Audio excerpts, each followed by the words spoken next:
So Donald Trump actually passed an executive order in 2019 to better protect our power grid.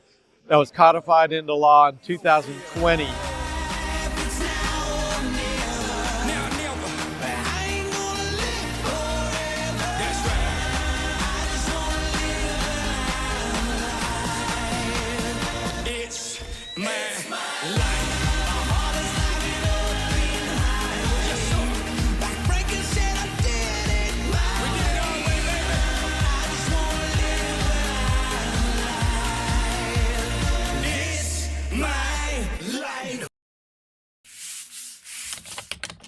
Welcome back, everybody, to another episode of Facts Over Feelings, where we're still here at our podcast launch at Turning Point USA America Fest.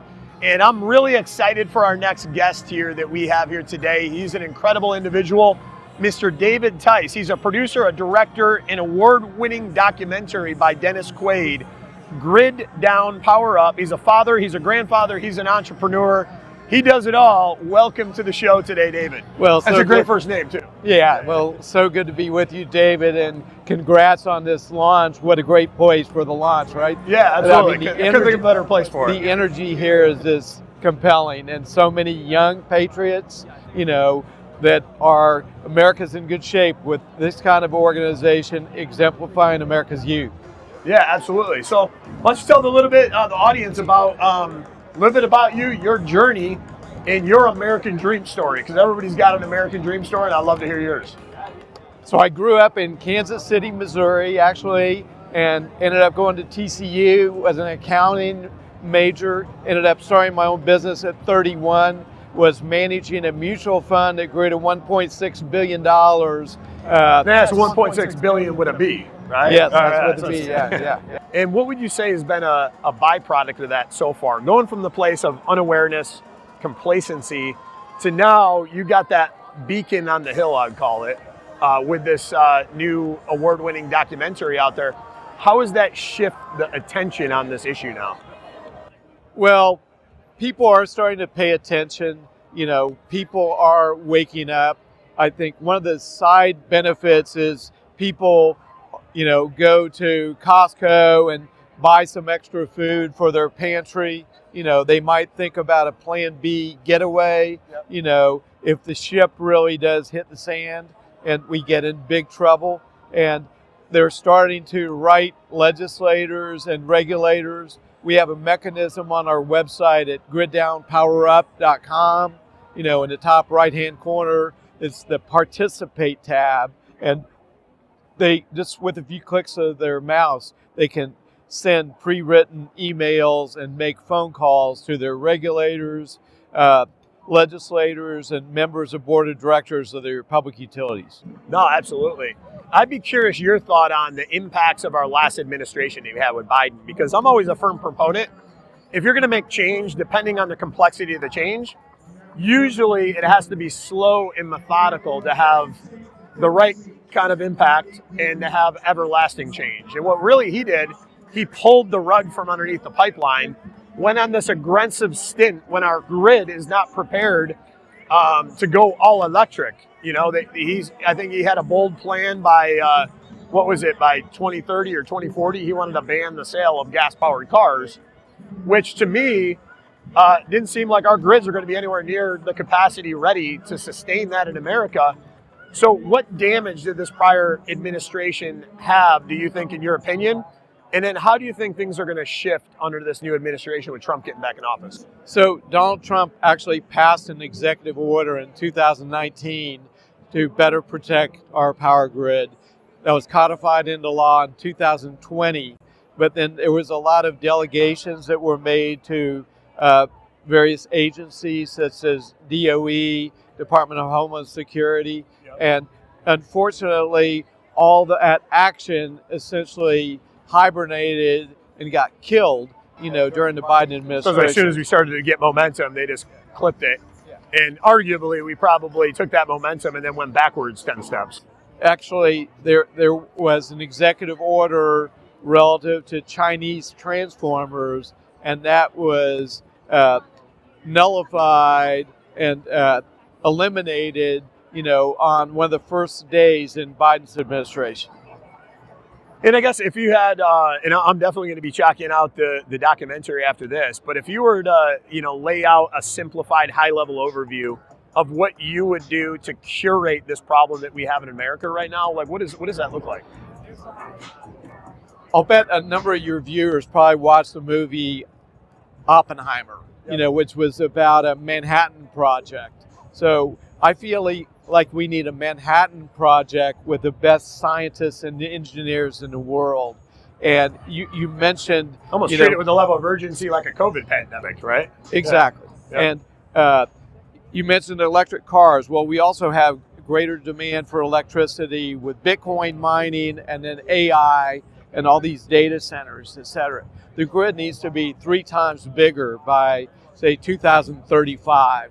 So we need the brightest minds in the world recommending and figuring out the right mix of generation capacity.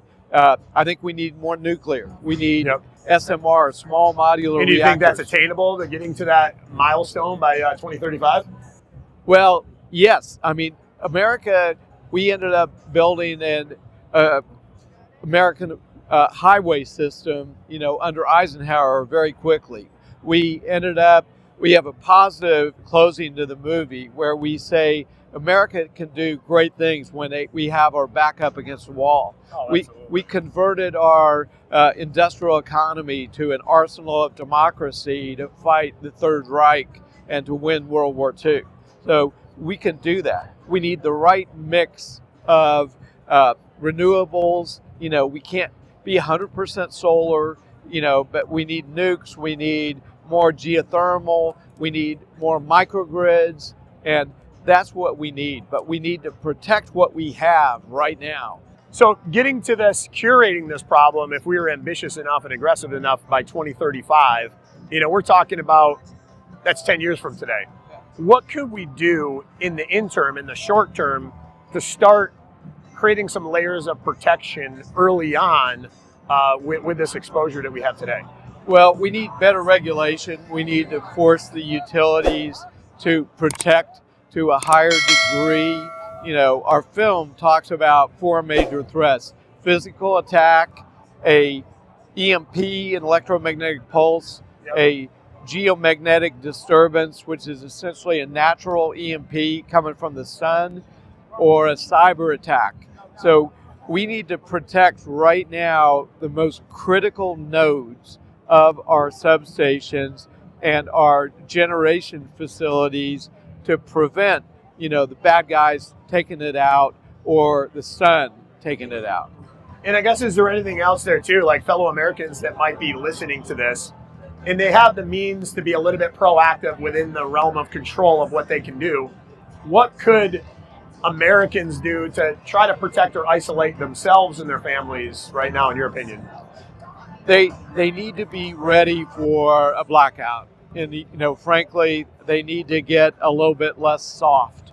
And we need to have more food in our pantries. We probably ought to think about, watch the movie Leave the World Behind, which was a Barack Obama financed film, that has Julia Roberts starring in it, that talked about a cyber attack essentially knocking out our critical civilian infrastructure, and then realize bad things can happen. Yeah, it's not just a movie, that's reality that can happen. And it's kind of interesting that so many different movies are like coming to fruition now. Like we got iRobot, and then Elon unveiling the next generation of robotics and AI that's coming out. It's going to be very interesting to see how we evolve technologically over the next few decades.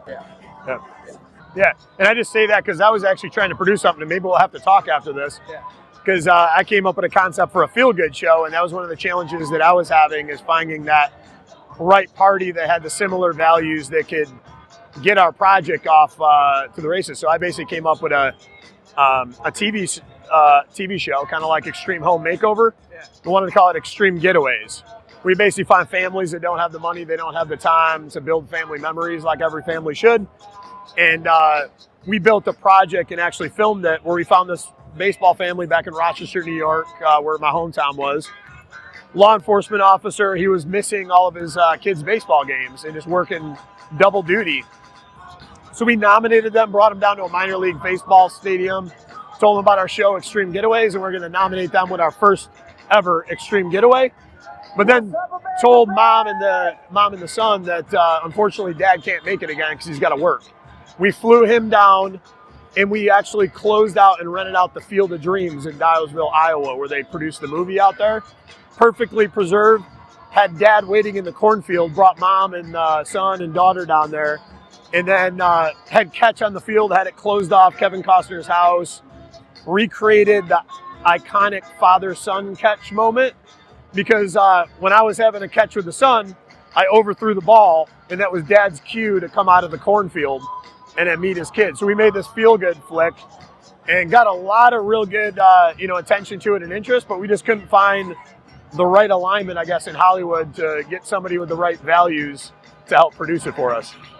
I might have an idea there. We'll talk off camera because there's a group that actually has their production money all lined up, and they just need a little bit of money for pre-production, but these are all feel-good stories, good family value stories. So you and I should talk.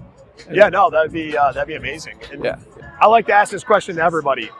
If you were president of the United States today, here in America, and you had the power to wave your pen on an executive order or two that was going to be tied to your legacy and could single-handedly maybe solve or shift or shape a certain segment of America, what would that be and why?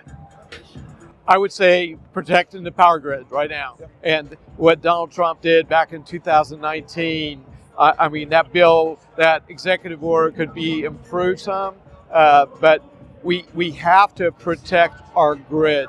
Electricity is everything. Yep. It comes right after air, and because we're not going to have water without our electric grid. And this is so fixable. So we need to get it fixed.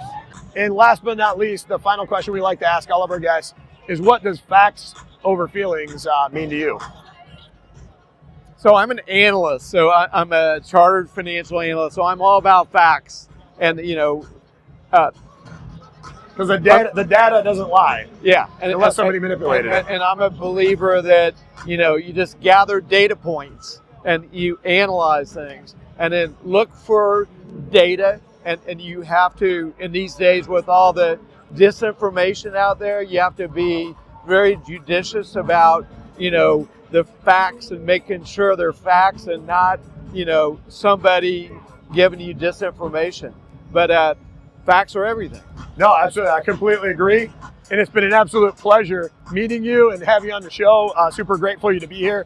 Everybody make sure that you check out Grid Down, Power Up. It's a powerful documentary by this man right here, fellow patriot that changed the landscape of America. Thank you so much for being on today. Appreciate you. Oh, great. Thank you. Yeah, brilliant.